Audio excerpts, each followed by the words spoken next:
बिस्मिल्लाहिर्रहमानिर्रहीम। अस्सलामुअलैकुम। Welcome to my channel cooking kitchen. कैसे हैं आप सब? उम्मीद करती हूँ कि आप सब खैरियत से होंगे। तो आज कुकिंग किचन में बन रहा है बहुत ही मज़ेदार डिनर रेसिपी। अगर आप एक ही तरह की सब्ज़ी खा के थक गए हैं और चाहते हैं कुछ मज़ेदार और नए स्टाइल की सब्ज़ी खाना, तो बनाएं ये मज़ेदार सी रेसिपी जिसे आप बनाकर लंच और डिनर में इंजॉय कर सकते हैं। तो स्टार्ट करते हैं बनाना। तो यहाँ पे मैंने लिया था 1 गिलास चने की दाल, जिसे मैंने अच्छे से धो के पानी में डाल के छोड़ दिया था आधे घंटे के लिए, तो ये अच्छे से फूल गई। अब हम इसे जो है ब्लेंड करेंगे। तो ब्लेंड करने के लिए मैंने लिया है यहाँ पे चॉपर, और इसके अंदर सारी दाल हम डाल देंगे। और दाल डाल के हम इसके अंदर तकरीबन 2 टेबल स्पून के करीब पानी ऐड कर देंगे, क्योंकि हमें पानी बहुत कम डालना है। तो इस तरह से हमने कुछ इस तरह से गाढ़ा पेस्ट हमें तैयार करना है। इसका पेस्ट गीला नहीं होना चाहिए, बहुत गाढ़ा होना चाहिए। अब हम आ जाते हैं सब्ज़ी की तरफ। तो यहाँ पे हमने लिया है पालक, तकरीबन 300 ग्राम। इसको मैंने इस तरह से बारीक चॉप कर लिया है। अब जो है इसको हम धोएंगे, और धोने के बाद इसको इस तरह से जाली में रख देंगे, ताकि इसका जितना भी पानी होगा वो गिर जाए। तो अब दाल के अंदर जो दाल हमने पीसी थी, इसके अंदर हम कुछ स्पाइसेस ऐड करेंगे। तो स्पाइसेस ऐड करने के लिए यहाँ पे मैंने लिया है नमक 1 टीस्पून, साथ में लिया हल्दी 1/2 टीस्पून, कुटी लाल मिर्च लिए है 1/2 टीस्पून, मिर्च 1/2 टीस्पून, हरी मिर्च ली थी 2 अदद, जिसको मैंने बारीक चॉप कर लिया, ये भी शामिल कर देंगे। बेकिंग सोडा 1/4 टीस्पून, ये भी शामिल कर देंगे। तो ये सारी चीज़ें डाल के हम इसे बहुत अच्छे से मिक्स कर लेंगे कि इसके अंदर वॉल्यूम आ जाए।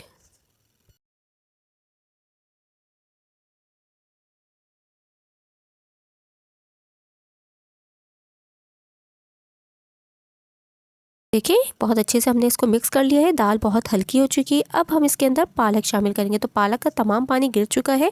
अब हम इसमें जो है पालक शामिल करते जाएंगे और मिक्स करते जाएंगे। तो इस तरह से थोड़ी थोड़ी पालक शामिल करके हम देखते जाएंगे। अगर पालक और दाल का जो है रेशियो 1/1 रखना है। अगर बहुत ज़्यादा पालक हो गई तो फिर भी मज़ा नहीं आएगा, और या तो दाल भी ज़्यादा नहीं होनी चाहिए, यानी बराबर होना चाहिए दोनों चीज़ें। तो ये हमने अच्छे से मिक्स करके रख लिया एक तरफ। अब हमने चढ़ाया है पानी एक देगची के अंदर, तकरीबन आधे से भी कम, और इसके अंदर हमने जाली रख दी है स्टीम देने के लिए। तो अब जो है हमने जाली रख दी, और इसके ऊपर हम जो है ये जो हमने तैयार किया था बैटर, ये हम इस तरह से फैला के डाल देंगे, अच्छे से सेट कर लेंगे, और इसको ढक देंगे इतनी देर के लिए, ताकि ये जो है आराम से ये बिल्कुल सेट हो जाए। तो इतनी देर के लिए हम इसे जो है स्टीम देंगे। तो अच्छे से सेट कर लेते हैं हर तरफ से, और इसको ढक देंगे।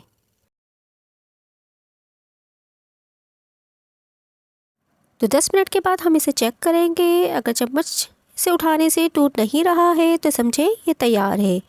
तो इसे निकाल लेंगे एक प्लेट में।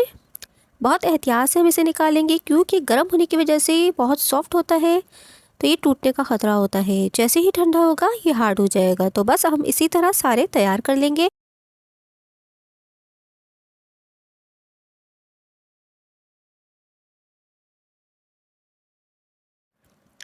तो अब हम आ जाते हैं मसाला तैयार करने की तरफ। तो मसाला तैयार करने के लिए यहाँ पे मैंने लिया है 4 अदद दरमियानी साइज़ की प्याज। इसे मैंने मोटा मोटा काट लिया है। हम इसे ब्लेंड करेंगे, तो इसको चॉपर में डाल देते हैं, और साथ ही इसके अंदर 3 अदद हरी मिर्च छोटी वाली 2 हिस्से करके इसको भी हमने डाल दिए चॉपर में। और थोड़ा सा हम पानी डालेंगे, तकरीबन हाफ कप पानी डाल के हम इसे जो है पीस लेंगे। तो ये देखिए पेस्ट हमारा तैयार हो गया है प्याज का। अब इसके अंदर स्पाइसेस शामिल करेंगे। तो नमक डाल दिया 1 टीस्पून, हल्दी 1/2 टीस्पून, पिसी लाल मिर्च 1 टीस्पून, लहसुन अदरक का पेस्ट 1 टीस्पून, और यहाँ पे इमली का पल्प हम डालेंगे तकरीबन 4 टेबल स्पून के करीब। खट्टा आप अपने हिसाब से कम या ज़्यादा रख सकते हैं। अच्छा, इमली की पल्प की जगह आप यहाँ पर नींबू का रस या कैरी का भी इस्तेमाल कर सकते हैं। तो यहाँ पे हमने सारी चीज़ें डाल के इसको अच्छे से मिक्स कर लेंगे, और नमक हम चेक कर लेंगे। अगर नमक हमें कम लगेगा तो हम यहाँ पे डाल देंगे। अब ये देखिए हमने सारे के सारे गिरवंश तैयार कर लिए हैं। इसे गिरवंश कहा जाता है। वैसे तो ये इंडियन डिश है, बास पाकिस्तानी भी इसे बनाते हैं। अगर आपके घर में ये रेसिपी बनती है तो आप मुझे ज़रूर कमेंट बॉक्स में बताइएगा इस रेसिपी को आपकी फैमिली में किस नाम से जाना जाता है।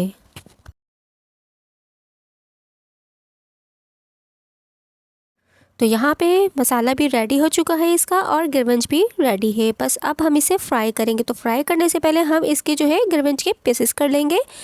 4 हिस्से में इसे डिवाइड कर लेंगे एक गिरवंश को, ताकि देखने में और ख़ूबसूरत लगे। तो इस तरह से हम इसके 4 हिस्से करेंगे।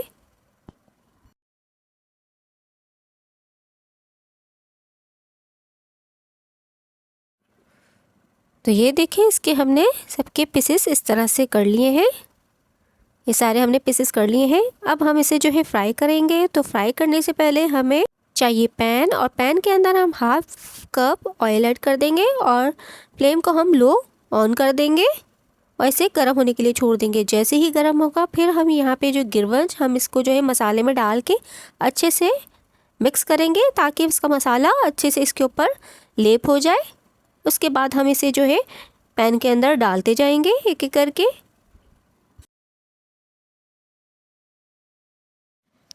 तो कुछ इस तरह से हमें डालते जाना है पैन में। ये देखें, इस तरह से सारा मसाला इसके ऊपर अच्छे से लग चुका है। इसी तरह हम सारे रखते जाएंगे पैन में। फ्लेम को हम मीडियम कर देंगे और मीडियम फ्लेम पर हम इसे एक तरफ कलर आने तक फ्राई करेंगे। तो ये सारे हमने डाल दिए हैं और अब फ्लेम को हमने मीडियम कर दिया है। तो जैसे ही एक तरफ गोल्डन कलर आएगा हम इसके जो है पलट लेंगे और फिर दूसरी तरफ से भी गोल्डन ब्राउन होने तक फ्राई करेंगे।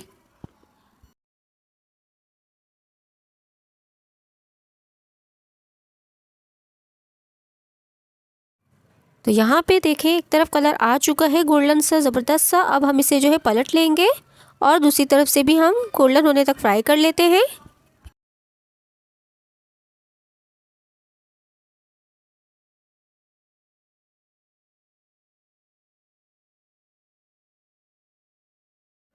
तो ये देखिए, दूसरी तरफ से भी कलर आ चुका है ज़बरदस्त सा। अब हम इसे जो है निकाल लेंगे और इन सब को हम इसी तरह से फ्राई कर लेंगे। तो बहुत ही मज़ेदार सा ये गिरवंश हमारा बनके रेडी हो चुका है। अब हम इन्हें बॉल में निकाल लेते हैं। तो बहुत ही मज़ेदार सा ये गिरवंश बनके रेडी हो चुका है। इसे चपाती या उबले हुए चावलों के साथ सर्व करें।